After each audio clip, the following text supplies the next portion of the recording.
जय हिंद दोस्तों, रवि क्रिएटर 24 में आपको फिर से स्वागत है। तो चलिए आज जो है चलते हैं साइंस के टॉपिक में, जो कि 10th से लेकर ऑल कॉम्पिटिटिव एग्जाम के लिए बहुत ही वीवीआई क्वेश्चन है, जो अक्सर हम लोग को एग्जाम में देखने को मिलते हैं। तो बिना टाइम गवाए हुए फर्स्ट क्वेश्चन की बात करते हैं। तो फर्स्ट क्वेश्चन जो हमारा यहाँ है कि एक वयस्क मनुष्य के कितने दांत होते हैं। तो दांतों की संख्या जो होते हैं टोटल 32 होते हैं, 16 ऊपर और 16 नीचे होते हैं।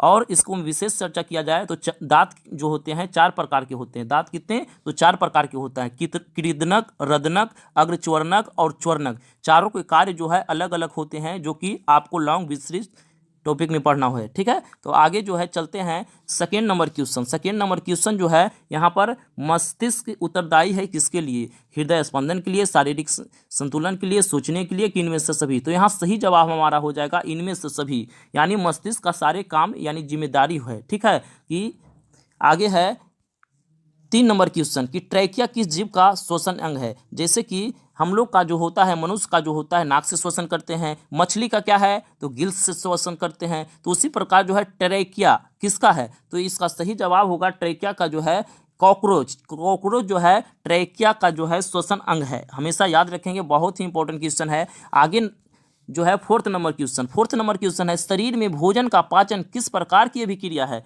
तो ये अभिक्रिया की बात किया जाए तो अभिक्रिया जो होनी चाहिए इसमें कौन सी अभिक्रिया है? तो ये थर्ड नंबर है। कौन सा है? तो ये थर्ड नंबर यानी कि सी, उपचयन अभिक्रिया है।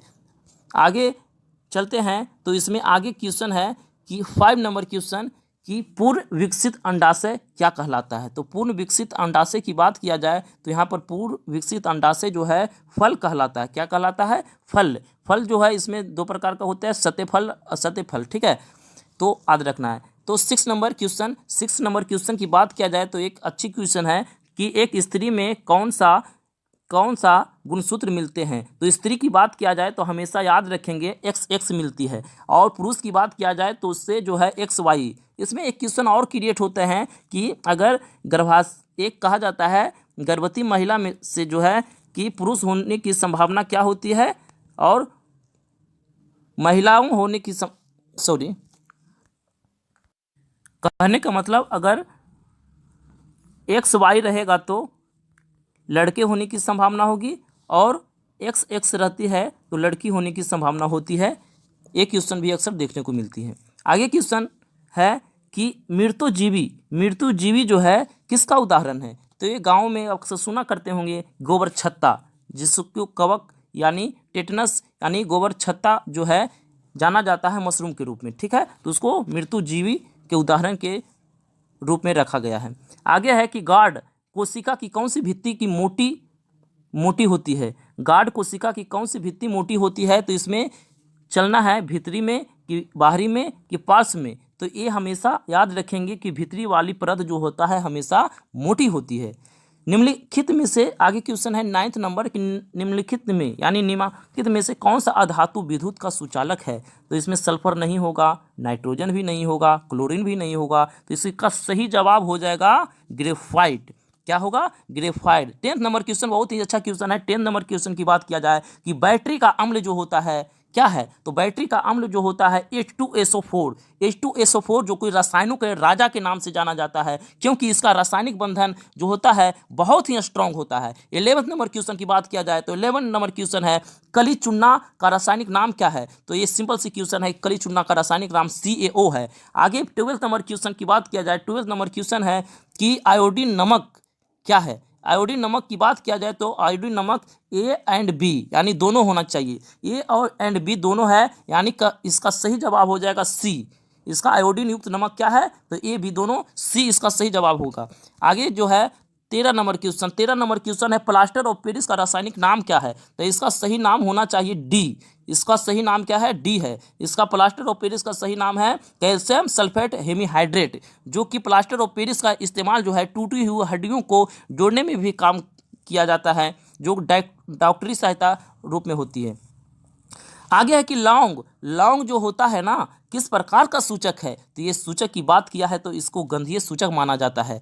घरेलू, आगे क्वेश्चन है 15 नंबर क्वेश्चन, घरेलू गैस एलपीजी का प्रमुख अवयव क्या है? तो इसका जो हो जाएगा सही जवाब, इसका सही जवाब होगा ब्यूटेन। एलपीजी सिलेंडर सभी के घरों में रहते हैं। इसकी वजन कभी कभी पूछ जाता है, 14.2 kg होता है। अगर एलपीजी में एक और क्वेश्चन क्रिएट होता है कि एलपीजी जो है उसमें कौन सा गैस मिले होने के कारण वो हमें स्मेल यानी कि गंध गंध जो है पता चलता है। तो ये गंध पता चलता एथिल मर्केप्टन के कारण। एथिल मर्केप्टन अगर नहीं होगी तो हमें गंध पता नहीं चलेगी, इससे हमारा गैस लीक होगा, तो बहुत सारे खतरनाक स्थिति पैदा हो सकती है। तो बिना समय गवाए हुए अगले क्वेश्चन की ओर बात करते हैं। तो 16 नंबर क्वेश्चन, C60 जो है फ्लोरीन की आकृति कैसी होती है? तो ये हमेशा होती है फुटबॉल की जैसी। कैसी होती है? फुटबॉल की जैसी। आगे नंबर क्वेश्चन है 17 लेटेक्स सामान्यतः कहाँ पाई जाती है? पाया जाता है इसमें यानी किस में पाई जाती है? पीपल में पाई जाती है, कि पीला कनेर में पाई जाती है, कि बरगद में पाई जाती है, कि इनमें से सभी में पाई जाती है? तो इसका सही जवाब होगा इनमें से सभी। तो पीपल के बारे में आप जानते होंगे कि पीपल जो है ये शुद्ध हवा यानी कि ऑक्सीजन बहुत ही अच्छी हम लोग को देती है। और कनेर के बारे में बता देना चाहते हैं, एक फूल होती है जो अक्सर गर्मियों के दिन में ज़्यादा खिलते हैं। और बरगद के नाम तो अवश्य सुने होंगे। ये बट वृक्ष जो है हम लोगों को माना जाता है कि राष्ट्रीय वृक्ष यानी भारत का राष्ट्रीय वृक्ष जो है बरगद है। 18 नंबर क्वेश्चन है कि मानव मूत्र में यूरिया की प्रतिशत कितनी होती है? तो यूरिया की प्रतिशत की बात किया जाए तो मात्र 2% होती है। आगे है कि भ्रूण का विकास जो होता है कहाँ होता है? तो भ्रूण का विकास जो होता है कहाँ होता है? तो इसका सही आंसर हो, तो भ्रूण का विकास होता है गर्भाशय में होता है। किस में होता है? गर्भाशय में होता है। तो बिना टाइम गवाए हुए अगले क्वेश्चन की ओर चर्चा करते हैं। तो अगले क्वेश्चन जो है 20 नंबर क्वेश्चन, निकट दृष्टि दोष में किस लेंस का प्रयोग किया जाता है? तो ये सिंपल सी क्वेश्चन है, अवतल लेंस का प्रयोग किया जाता है। तो निकट दृष्टि दोष के बारे में बात करते हैं। तो निकट दृष्टि दोष अक्सर जो है बच्चों में देखने को मिलता है। और दूर दृष्टि दोष की बात किया जाए तो इसको किस लेंस से दूर किया जाता है? तो उत्तल लेंस से। अवतल लेंस से निकट और उत्तल लेंस से उत्तल लेंस से दूर दृष्टि दोष। दूर दृष्टि यानी दृष्टि की बात किया जाए 4 प्रकार के मुख्य रूप से 3 होता है, इसे 4 होता है। निकट दृष्टि दोष, दूर दृष्टि दोष, जरा दृष्टि दोष और अबिंदुकता। ठीक है। तो कहा जाता है कि लोग कहते हैं कि बादाम खाने से अकल आती है। ठीक है। तो ऐसा मेरे को कहने की नहीं है कि बादाम खाने से अकल नहीं आती है। अकल जो आती है ठोकरे खाने से आती है। ठीक है। तो आप लोग जो है इस प्रकार गहन अध्ययन करें कि ठोकर भी खाने की जरूरत ना पड़े। तो आगे क्वेश्चन है कि 21 नंबर क्वेश्चन की लेंस की क्षमता का मात्रक क्या है? तो लेंस की क्षमता की मात्रक जो है डायोप्टर है। क्या है? डायोप्टर है। ये 22 नंबर क्वेश्चन एक लास्ट क्वेश्चन है कि 1 किलोवाट घंटा बराबर कितना होता है? तो 1 किलोवाट घंटा बराबर कितना होना चाहिए? तो ये ऑप्शन नंबर 1 होगा 3.6 × 10⁶ जूल। तो मुझे आशा ही नहीं पूर्ण विश्वास है कि ये सभी जो है आप लोग अच्छी तरह सुने होंगे और ये आप लोगों को रिवीजन किए होंगे। देखिए कोई भी चीज़ पढ़ने से नहीं होता, उसको रिवीजन करने से बार बार जो होता है हमेशा माइंड में सेटअप हो जाता है। ठीक है।